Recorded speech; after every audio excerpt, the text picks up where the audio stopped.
Hi, mate. All right. Step in. Yeah. Would you prefer all them phones under that ledge? Yeah.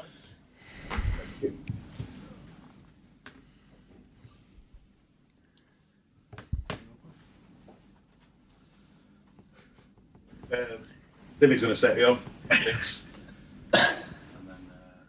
Ready at the back? All good with the cams? Paul, you okay? Good, mate. Can we start with the injury to Chris Basham? How is he?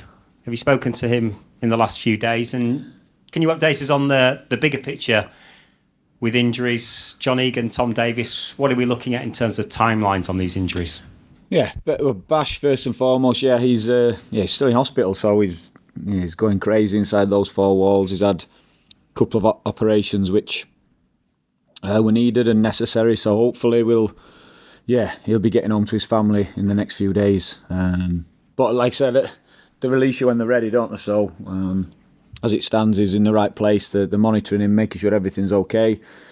And the moment that they're happy for him to go, he'll be back up home with his family. Yeah. And what about the other injuries? Yeah, the others. Listen, it was a shocking week for us in terms of injuries. So the other two have had operations as well. Yeah, so they're going to be out for a long time until they're back fit. So yeah, I think you could see John's in the game. He was jumping for header. Tom's was, we've got him to a point where he was ready to go, and literally the last kick of a ball in training, he's caught the floor and he's hurt his thigh. So yeah, a bad week for us in terms of injuries. You've faced a lot of challenges already this season. So how do you deal with this latest challenge with all these injuries? Do you have to channel the adversity in a positive way? Yeah, listen, it's it's a nightmare in terms of the injuries, and because we were behind in terms of squad numbers when we started the season. I just felt we were getting to the point. We made the signings by the end of the window. One or two needed to get up to speed, and we were getting there. The last international break, we got 3 injuries, and then we've just had these 3, and it sort of put us back to square one, if you like. So, yeah, if we're honest, it's far from ideal.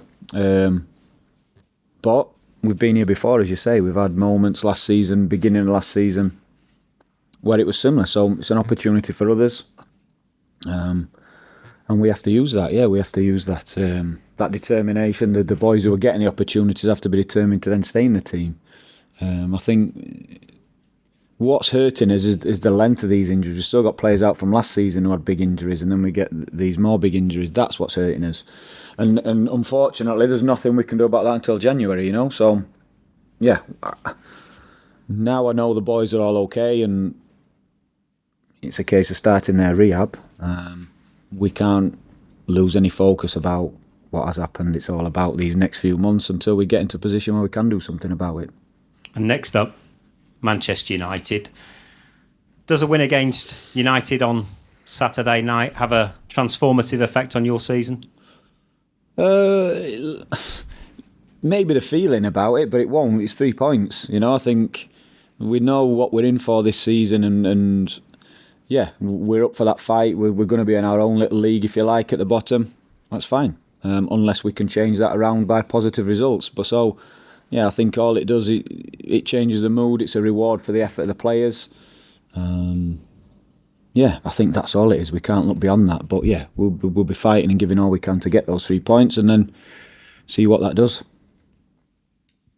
Thank you. Just on injuries, whenever the discussion has been about Bash in the last week or so, the supplementary fear is that might be the end of his time playing. Is there any news or any indication that he will play football again? Listen, I think one thing you say about Bash, and I bet anyone who's worked with him, especially if they've managed him, will know how fit he is, and naturally that's his gift. Like he's blessed with really good endurance. To come back, he's fit as a fiddle. That won't take long. The surgeons are really happy with the work they've done, so yeah, there's no reason whatsoever. I think when we're looking at these injuries, when people are having operations on serious injuries, it's just the length of time they're out, that's it. But yeah, no one at all is thinking that way, especially not Bash. So yeah, like I said, everything's gone as well as it can. I think with an injury of that nature, everyone talks about it. One, because of how freakish it is, and two, because of how horrible it looks. But you still get surgery, you still get treated the same way off them, and once they're happy with the work, it's all about the rehab. I know, obviously, Tim mentioned Egan as well, but there's Davies as well who fell. Is the prognosis with him still months? Yeah, before he plays again? yeah. He's needed an operation as well, and yeah, he's really down. He's worked really hard. He was in a position where he was ready to go. Yeah, but it's a blow. But what can we do about it? Nothing. So this is where we have to get tighter together, and everyone else give that little bit extra to make sure we don't miss those players, because they are big players for us. We can't hide that. The big personalities, big players. But we have to carry on regardless, and like I say, everyone needs to step up and fill those voids. Baldock, any good news? Yeah, so George is getting closer. George is getting closer. Ozzy's been back in, doing a few days with us this week. So one or two coming back, which is good. Sorry to interrupt. Any in relation to Man Utd to being involved this weekend, or is it still? Yeah, well, I would like to think that George, maybe not. Ozzy, yeah. Listen, we're low on numbers, so if there's a chance we can get them there, even if it's they're on the bench for the last 10, 15 minutes, if it's not going to harm them, we'll be using them. Like I said, I think the blow for us has been how long certain people have been out, and that's something. It's across the board. You can imagine how frustrated I am with it, and you ask questions, point the finger to get answers. Because we can't just accept it across the board, and there's a lot of clubs with these injuries, and they're seeing it when they go away, they're international clubs, and because there are still one or two who are far better off, and imagine the advantage they've got over a club like us who are suffering. So we have to look into it. It's something that we discussed in the summer with the board about how can we improve that area, and we need to keep looking at it, because like I say, we would love to be one of those teams who aren't significantly hampered by it. Twofold question then on the back of that then. From Sheffield United's perspective as a club then, what conclusions have you kind of drawn when you've thought about it? And secondly, I suppose, within the game, those themes, what conclusions are being drawn? Well, conclusions being drawn in the game is too much football, that what the players' bodies are being asked to put up with ultimately result in a lot more injuries than we used to have. So many more games, so much more travel, and so many more minutes played per game is having a big impact. From our own point of view, we found this the start of last season when we picked up some freak injuries, and it meant we were low on numbers. It puts an extra load on the other players. We had that at the start of this season again. We thought we'd got to the bottom of it last season. You look at from March, April onwards, our numbers and the health of our group significantly improved. We were on the bottom pitches. We were thinking, is that one box ticked? But we've come back with similar. Like I said, 3 getting injured the last international break, 3 more significant ones. We've carried some more longer ones over from last season. So it's something I don't think you can accept. You have to keep looking to get that advantage. If we were one of the teams here just sat with 1 or 2 injuries, we'd have a massive advantage over everyone else. Without wishing to sound maybe daft, the calendar has obviously changed quite a lot in the last couple of years, hasn't it? There's the World Cup, and before that, COVID. Yeah, listen, it is, but then everyone's situation is different. So we're in a league now where we're playing less football than last season. Yeah. We've got a lot of players travelling around the world in international breaks and coming back injured. So has that changed? But where we as a team are playing less games, in those games the intensity's gone up and the minutes have gone up. That could be an issue for us. If it was that easy, everyone would have the answer. So the logical answer is there's a lot more football played, a lot more travel, a lot more minutes per game. But within that, you have to find a way of limiting those injuries. We can't bash Lowy standing on a sprinkler, Tom, the mechanics when he kicked the floor. We've had lots of things, which have been, you would class as bad luck, but we've had others where the length of time players are out. It's not fair on players to be putting yourself at that risk. Forgive my ignorance on this. What are the kind of rules should you want to, and I appreciate this is slightly leading, bring somebody in from the academy or a free agent type about getting them into the 25-man squad for the rules like that? The underage is fine. You can have as many as you want. into 25-man squad's a little bit different. Listen, I'm asking questions about how certain clubs have managed to sign players when they've got more players than us.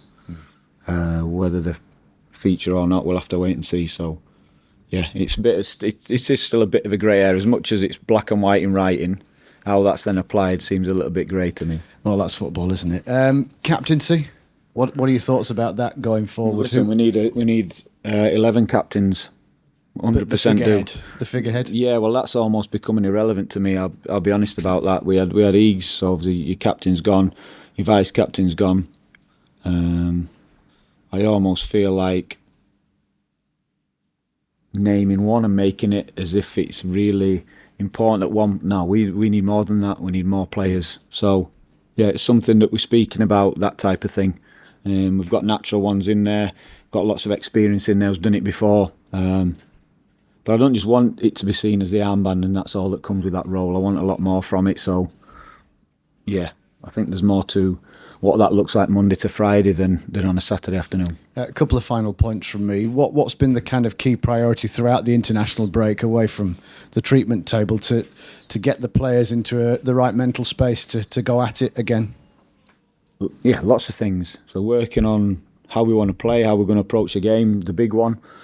Trying to make that as clear as possible, and then having ways to show the players who have been away that. Preparing those players who are coming back, who are going to be needed, but maybe only for a short, whatever that time allows, because they're not up to speed yet. Making sure that if and when they're needed, that we know exactly how we're going to prepare to use those players. That's a big thing, because we still need to use the full 5 subs if possible. Because. That's been a big standout thing for me and the staff when we've been in games and our changes and some of the weapons that other teams are bringing on or money they're bringing on has been, really, really apparent. So we have to get the most out of our changes, and so that's been a big thing as well. Just finally then, clearly the match, Manchester United. Of the 8 matches, won 4, lost 4. How formidable a challenge are they this Saturday?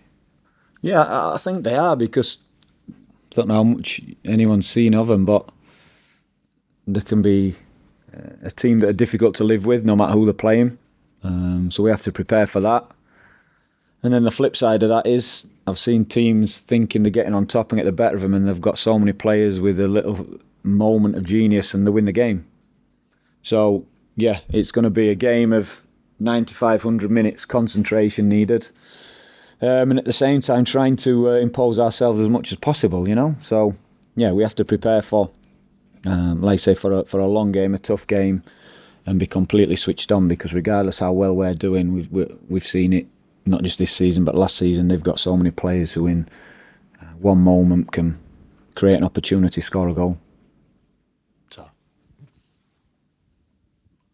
Paul, how do you prepare for Manchester United with the revolving door of players that you're having to deal with at the moment due to various circumstances, the different players they've been putting on the field because they've had injury problems, and obviously pressure that their manager seems to be dealing with as well now? Is it a case more of focus on what Sheffield United do well on the pitch, or do you have to cater for where their strengths are? Yeah, both. So regardless, you could have a good guess at what the personnel may be and the 11 they may put out, but I think what's easier to prepare for is the style and how they've tried to approach games regardless of who the personnel's been. So that's what we'd focus on. And then it's around what we're going to do and how we're going to prepare for the game, what our setup is, what it looks like with the ball, without the ball. So that's been the main focus. And do you look on the games against Manchester City, Everton here? I know everybody obviously looks with a grimace at what happened against Newcastle, but here at Bramall Lane against some of the better teams, you've been very competitive. And speaking to Anil Ahmedhodzic earlier today, he felt perhaps you'd been a bit unlucky as well. Yeah, we could easily be sitting here with more points with how we've conceded, when we've conceded, and likewise moments the other way, how we've not scored in the last few minutes. So we could easily, but I keep saying it, that's the nature of the league. No one's going to give us anything, so we have to make sure that we are in the best possible place to seize those moments, whether you take the lead, whether you're staying in the game, you need to make sure you can capitalise on those moments. And we could have had more points, of course we could, but we haven't. So we have to keep making sure that we prepare properly, approach the game in the right way. Back to your point, whoever comes to Bramall Lane, we want to try and win the game. And